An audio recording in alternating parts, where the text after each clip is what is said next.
Welcome back to episode 3 of our old house renovation. From the bathrooms and kitchens to porches and landscaping, we are completely restoring this Colonial Revival 123-year-old house. In previous episodes, it was winter time. We focused on interior projects. These interior projects included replacing the electrical and plumbing systems. To replace these systems, we had to remove some plaster walls and ceilings. Our grand house was converted into a duplex in the 1940s. It has 2 water meters, electric meters, gas meters, and 2 kitchens. We decided to keep the house as a duplex. For electrical, we replaced the circuit panels with brand new ones. We disconnected the cloth-wrapped wiring and removed it from the knobs and tubes. Cloth-wrapped wiring was typically found in houses built prior to 1960. As cloth-wrapped wiring ages, it becomes a fire hazard. Finding affordable homeowners insurance can also be a challenge for houses with outdated wiring. We replaced the old wiring with modern electrical wiring. Every wire, outlet, and switch was carefully installed to meet today's code. We also ensured that the smoke detectors were wired to code. This means not only are they hardwired to provide power, but they are also linked together. In the bathrooms, we ran low-voltage wiring. Low-voltage wiring is safe to use in showers for accent lighting.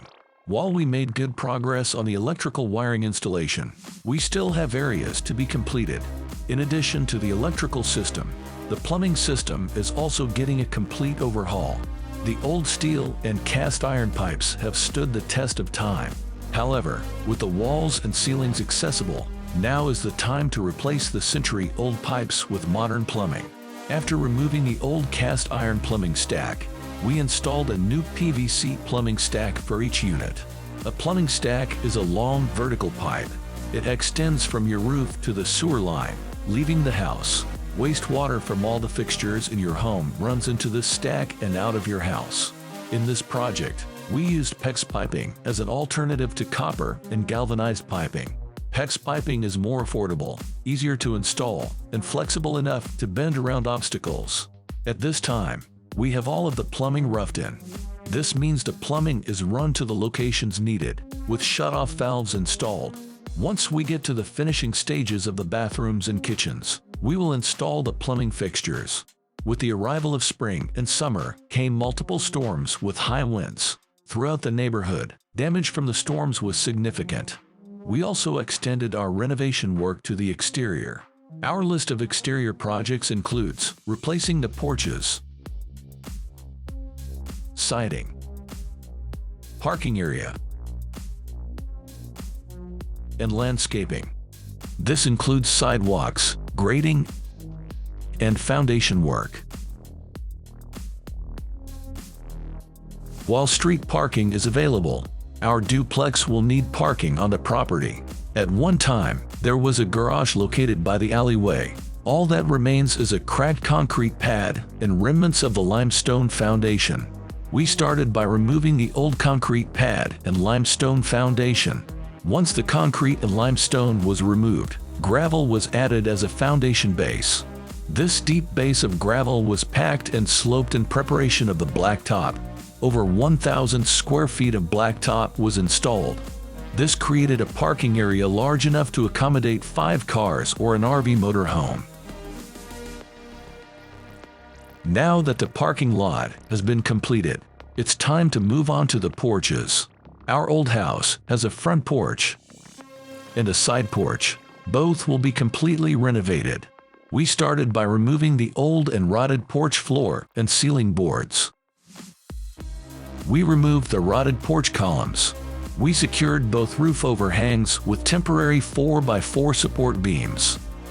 After removing the old porch framing, we inspected the limestone foundation. Many mortar joints needed to be repaired. This is called tuck pointing. After repairing the limestone foundation, we decided to block up the cellar door. We removed the external cellar door and frame. We then filled in the opening with concrete blocks and mortar. On the exterior, we covered the blocks with a thick waterproof sealant. We filled in the opening with dirt and will cover it with limestone sand. We used diamond pier footings for both porches. The concrete head is held into place by driving 4 bearing pins into the ground with a jackhammer. As the concrete heads are installed, the level, height, and distance is frequently measured and controlled. Next, 4x4 porch posts are attached to the concrete footing heads. We slope the ground away from the house. This will keep rainwater from pooling around the foundation. The beams are attached to the posts and the header boards. Joist boards are added to support the porch floor. We used tongue and groove fir boards for the porch floor. We used a picture frame design. This is created by installing a square border around the edge of the deck.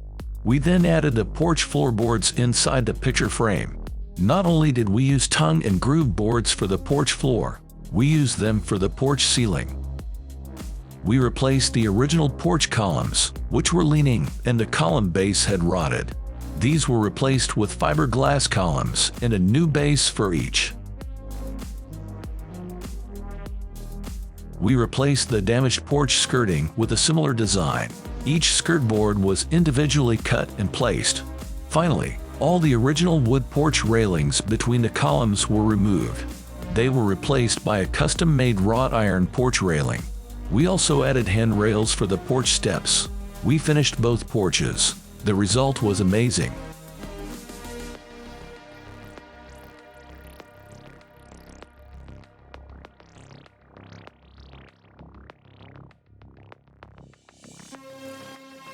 While we were working on the porches, we also were working on the landscaping. We graded the yard for better water drainage away from the house. We also prepared the yard for concrete walkways. These concrete walkways would connect the parking lot to the back porch. From the back porch, the concrete walkway would continue onto the front porch. The concrete walkway would also extend from both porches to the street. After pouring new steps, the walkway was filled in pretty quickly. Since we were grading the entire yard, the concrete truck was able to drive on the yard wherever needed.